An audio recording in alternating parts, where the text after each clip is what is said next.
You're about to play an unfinished level from The Last of Us Part 2.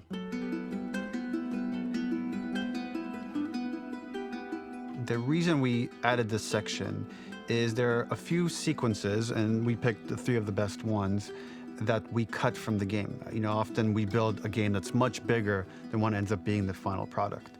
They were months away from being finished, but we wanted to give you an insight of what it's like when we built a game, because often we have this whole thing constructed and it doesn't have final art or audio or dialogue. And here you get to see the building blocks of what it's like when we first string a bunch of these levels together.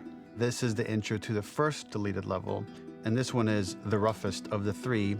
We wanted to show more of how Jackson operates. So this is the festival where Ellie ultimately kisses Dina. This sequence would have come very late in the game as a flashback sequence while you're in the farm with Dina. And we wanted to show what is the rest of Jackson doing, and wanted to put on the stick, make it interactive. So you could see when you're outside, there are all these almost like carnival games that you can play. You could mix drinks, you could play with these kids that are playing a sort of clicker Marco Polo, sit down and listen to conversations. And all the different interactions were first or second pass, very, very early passes. The building blocks are there, but nothing is final. And ultimately, while we were very excited by this sequence, it's pretty fun and lighthearted. It just slowed things too much as we're barreling towards the end of the story at this point. So again, reminder, rough, missing audio, missing animation, missing gameplay tweaks, missing dialogue, but pretty representative of what it would have been. So enjoy.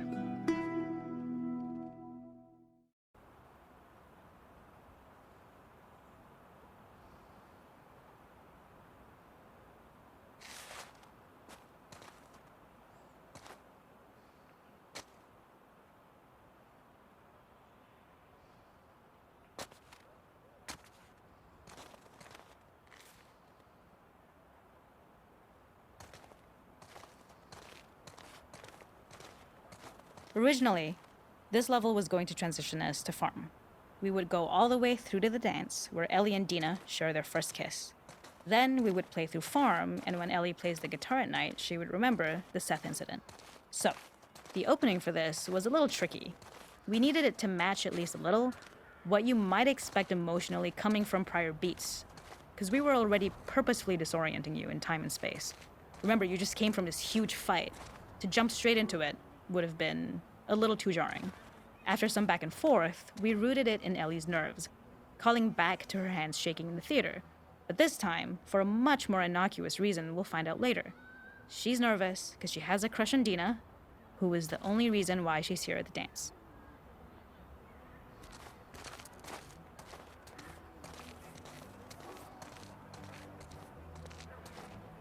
Something we really wanted to do was highlight the way their lives had turned upside down since she went down this path.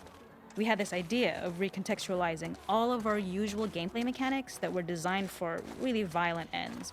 The workbench, door bashes, throwable weapons, and even the infected, which is my personal favorite.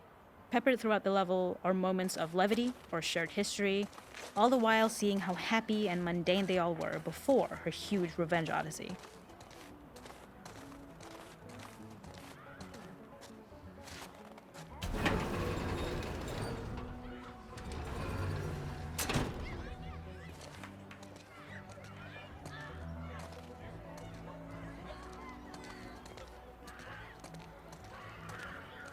It is not a festival without one of these throwing games.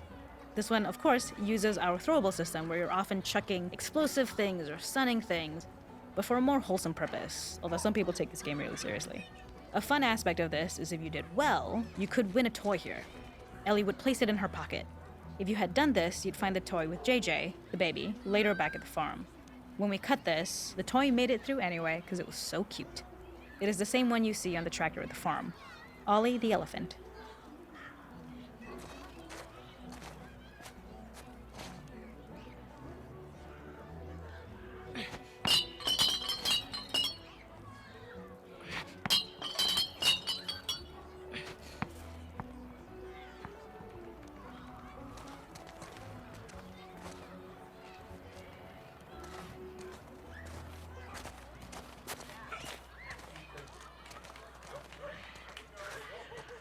The makeup artist is pretty simple.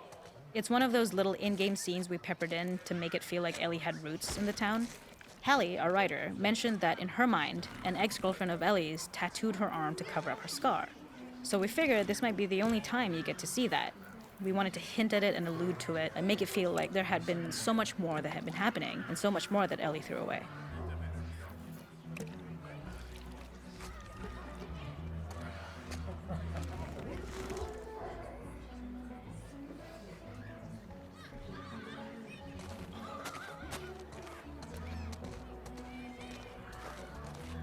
This is one of my favorite sections because I think that it achieves both the slice of life aspect of Jackson while also being a stark reminder of how dark the world that they live in really is. To attract attention and curiosity, one of the kids was supposed to make this adorable, messed up little clicker impression, and the others would giggle. We tried a version where if you got close enough, the kid might try to follow you a little before turning back.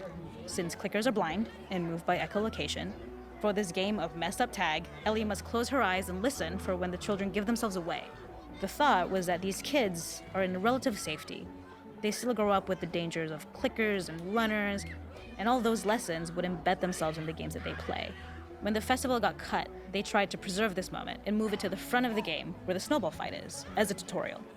However, being in the headspace of a clicker doesn't really teach you how to deal with them. Eventually, it evolved, and they instead made the snowball fight, which was, I think, way more effective. For me, it's character illuminating that not only does Ellie know this game, she plays along. There's a familiarity with the kids that's really nice to see, especially because it's such a difference from the Ellie we see later, who has a sort of hollow normalcy that she's trying to get with JJ, but kind of fails.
We use our workbench a lot to make a lot of things that kill and maim and hurt people. Here, we had the silly idea of using the same feel, harkening back to the same animations, using the exact same UI to instead fix a drink. Like the workbench, you could pick your base, and then you could add something to it. And at the time, we had some different reactions from Ellie based on how strong you chose to make the drink.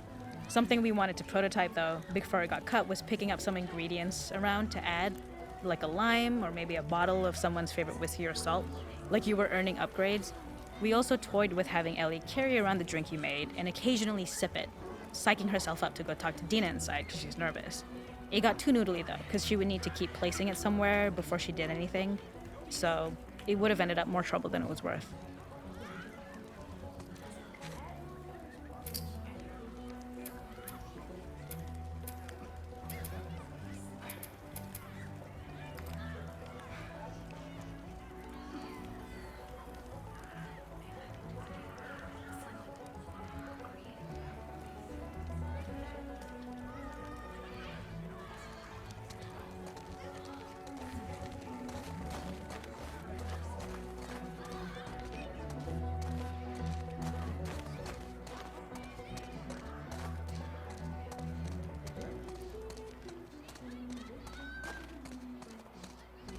There's a hidden spot at the back that was just a bit of fun.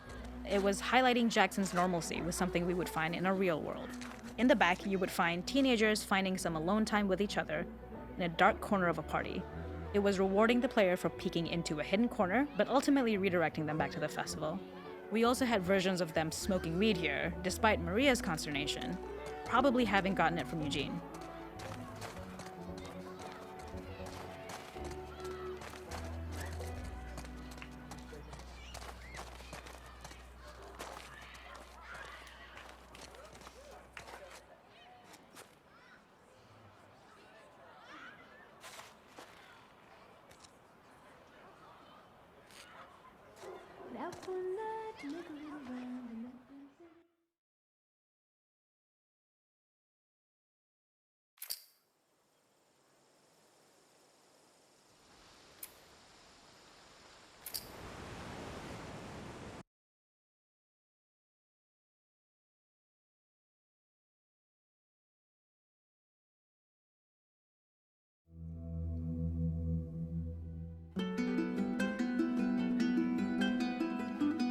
In this second deleted level, which is an extended sequence of the sewers in Seattle, this comes on the heels of where Ellie goes into a building and she survives an attack by stalkers and gets thrown out of a window and gets swept away by the current. And then we cut this section that used to be there in the final game.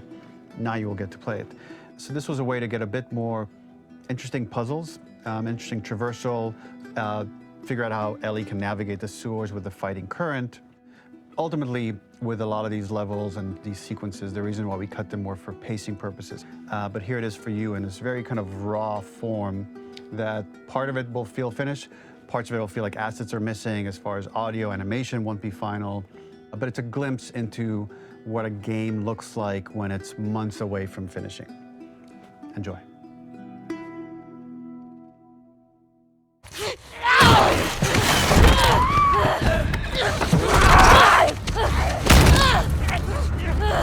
Get off me!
Seattle.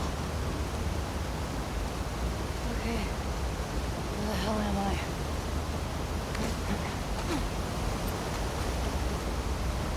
The ladder acts as an immediate goal for the player, but being able to climb out is not going to be so easy. To keep levels interesting and engaging, we alternate between positive and negative values the player experiences. Here, it's a positive to have found the ladder, but then a negative to discover it's not the solution. But then another positive to identify the next short-term goal of the doorway. By alternating between these opposing values, we give players what they expect, but not how they expect it.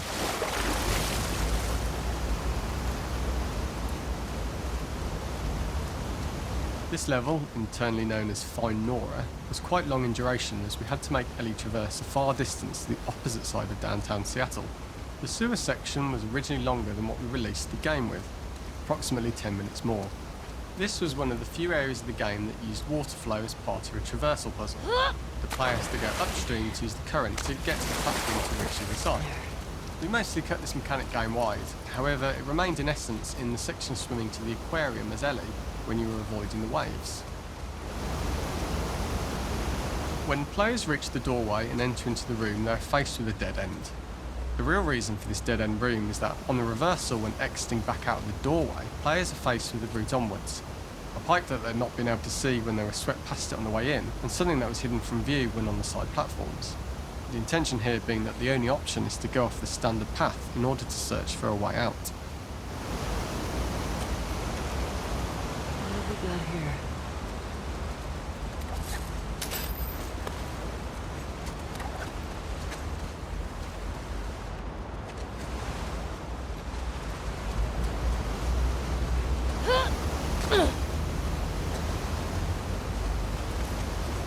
Get me the hell out of here.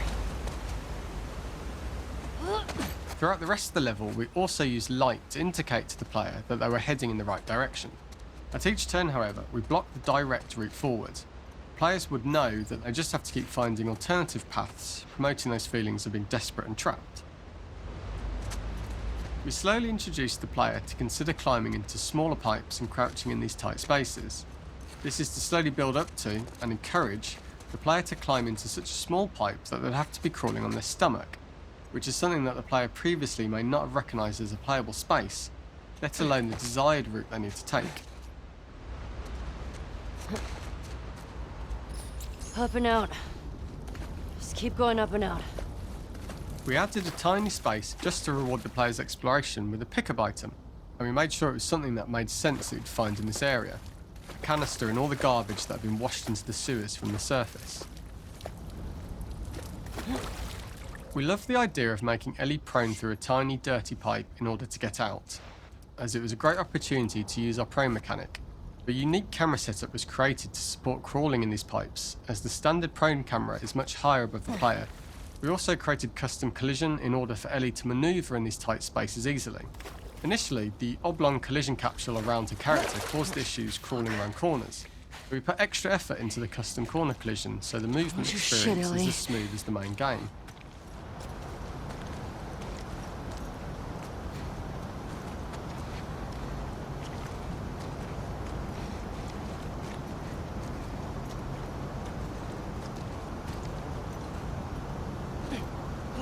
In order for the player to feel cramped, claustrophobic and desperate, we'd been enforcing the traversal mechanics that allow for a tight environment which promote these feelings.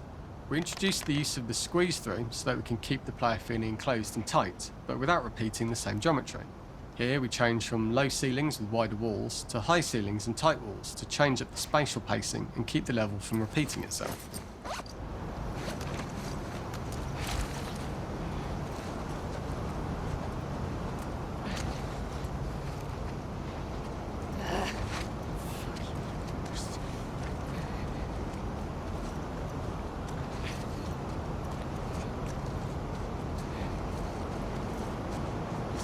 Shit, where's the guy?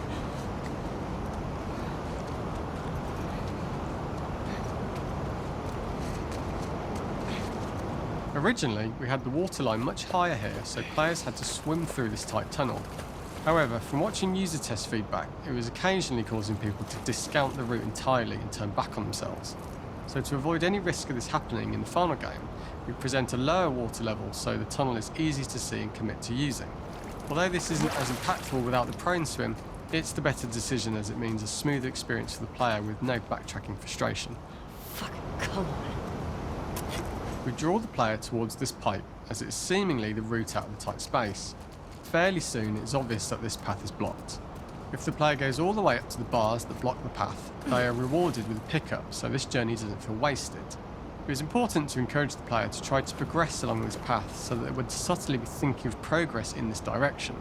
We hint to the player that there is a bigger, new space beyond this pipe by showing the player the waterfall.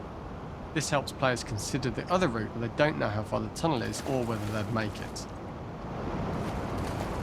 As we surface from the water and over the crest of the slope, we reveal what is further in this tunnel. A clicker that has sprouted and the fungus has grown on the sides of the pipe. It was great to see people who user tested this area becoming increasingly worried as we forced the player to squeeze past the fungus and inches away from the clicker's face, all the time not being sure whether the clicker might be alive or attack them. Although we aren't as cruel as to force a clicker attack in such close proximity, we do have a payoff for this moment. This clicker momentarily turned into Joel to show Ellie's PTSD from what happened to Joel at the start of the game. Ultimately, we decided to save this moment for the farm level, as it was more impactful there because it could become the centrepiece of that experience. Whereas in the sewers, we weren't able to make it as much of a narrative point and give it the breathing room and reaction time that it deserves, given the tight space.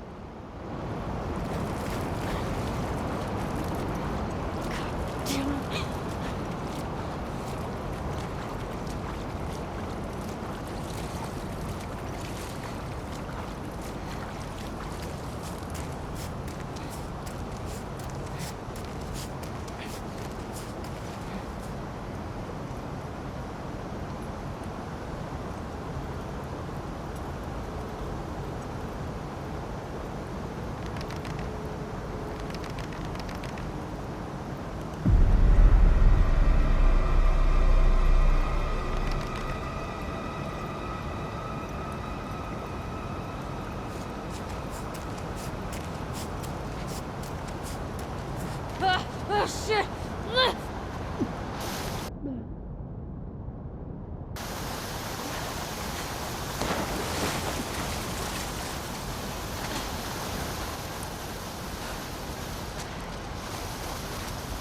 For the final section, we eventually opened you out into a wider area as you traverse through such tight spaces leading up to this, so changing the environmental pacing makes it begin to feel like we're coming to the end of Ellie's ordeal.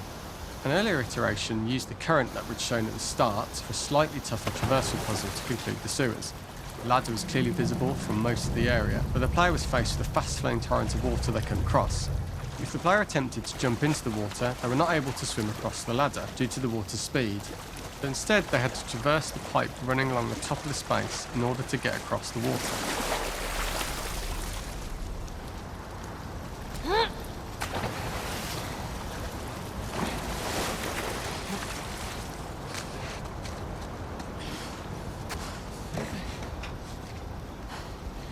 Using this pipe was retained in the iteration we shipped with, as it's the last of the extreme methods Ellie has to undergo in order to escape the sewers, and what she will go through in her pursuit of revenge.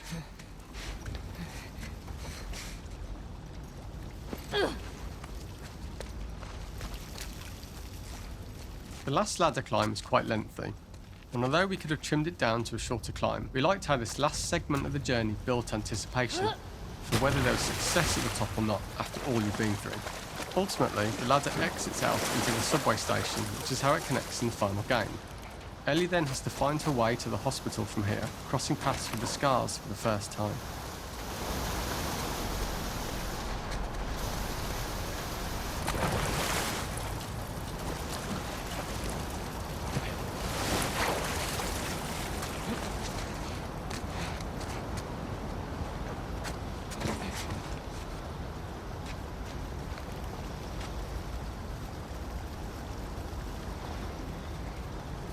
Using this pipe was retained in the iteration we shipped with, as it's the last of the extreme methods Ellie has to undergo in order to escape the sewers, and what she will go through in her pursuit of revenge.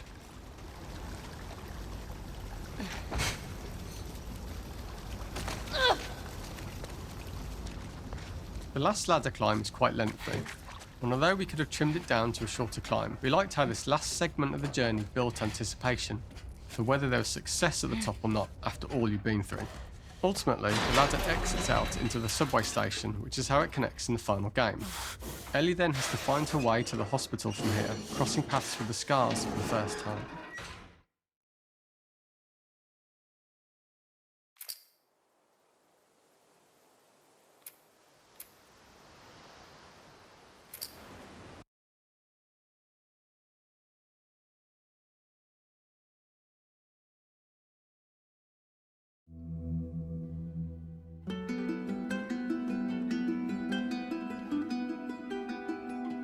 For this third and final deleted level, what we call the boar hunt sequence, this was a sequence pretty late in the game. It was right after the whole Seattle Abby sequence where Abby spares Ellie.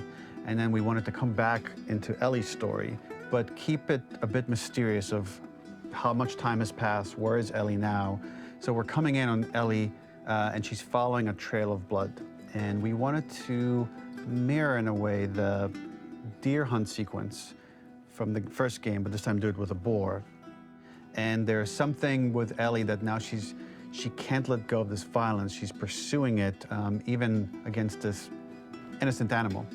This was another opportunity to show how the violence that Ellie has experienced, the violence that she witnessed being afflicted onto Joel, is still sticking with her, and she's still experiencing these PTSD moments. This was a sequence that was pretty far along and was cut pretty late in production. Parts of it are still really rough, but the gameplay, the building blocks were all there. I think you'll have fun to see, like, again, a rough, unfinished sequence that you can play. You can see all the way to the end, and including a cinematic that we end up cutting. And the remnants of the sequence ended up being mentioned in Ellie's journal. So this part of the story that we developed still made its way into the game as kind of optional stuff that you could read about, but here you get to experience it. So as a reminder, this is pretty rough, months away from being finished, but you get to see it now.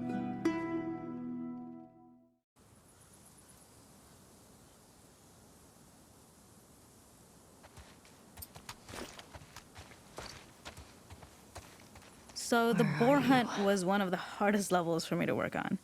It was a huge challenge with the systems that we had, and we kept trying, but it never felt quite right.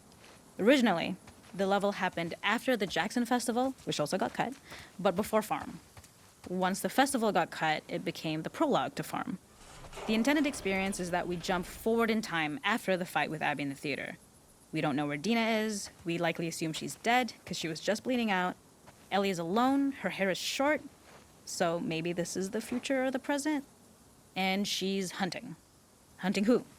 Abby still?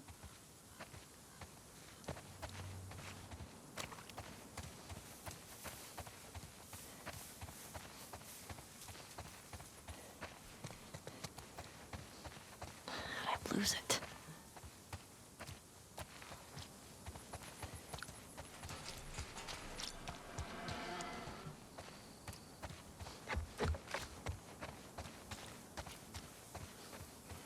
There it is.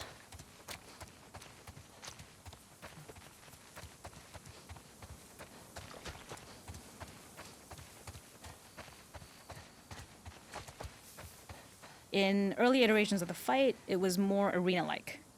The player slowly whittles down the boar's health. Ellie gets more visceral and more vicious. We get a little worried about her. As the boar gets weaker, more panicked, more feral, and we start feeling sympathetic to the boar, was the hope.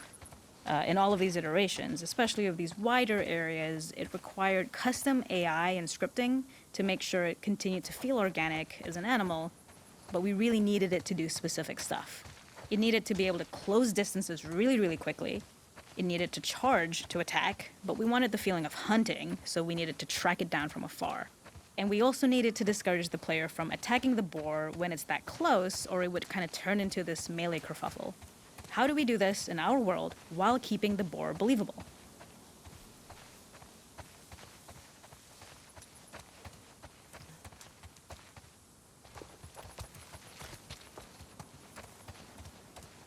We must have gone through 5 or 6 iterations of the boar fight and all, and every single time it changed pretty drastically.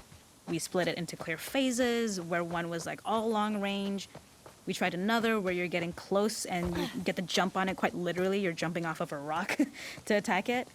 And then finally, we tried a bunch where you almost sort of go around a bunch of trailers and try and wrestle it. We uncovered after some time that taking down a boar over several phases felt very laborious and a little dramatic. It was comically long. It felt too boss-like, a little too gamey. We decided to cut the first few phases, and we opted for a cold open after the boar had already been hurt off screen. So that allowed us to focus on feeling like we're closing in on prey and to introduce the boar when it was at its most dangerous. Already hurt, already feral, much too close for comfort. And so the thinking was it would bring us more into Ellie's mindset. Is this really hunting for food, or is she hunting for some other reason? The gas station was built to highlight the boar's destructiveness. Since it's cramped, the boar feels larger. We also feel trapped with it, though perhaps it's trapped with us. When it charges, it gets to us quickly, so we must be on our toes. This made it more aligned with Ellie's sort of hunting for trouble mindset. Listening became more important, as well as moving around slowly so it didn't hear you. Could you spot it before it saw or heard you? And could you get a shot off quickly enough so you could dodge out of the way? Or is the shot worth the cost after? It feels like a gamble. By the end of the fight, everything would likely be in shambles. The boar would burst through the back, and Ellie would follow it and finally enact revenge.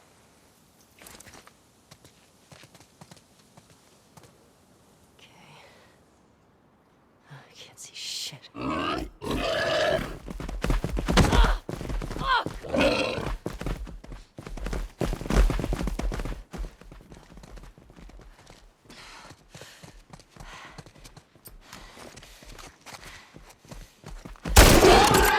Got you.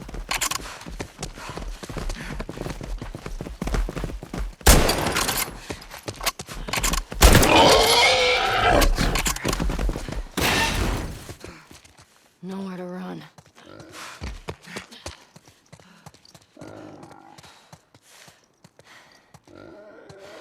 The boar kill was supposed to be anything but glorious. With the boar whimpering at the back of the gas station after Ellie's relentless hunt. After this, hearing the drone that we kind of come to associate with Ellie's trauma, we would hard cut to the stream where she's washing her hands and holding rabbits that she hunted, about to return to Dina. And there would be no mention of the boar.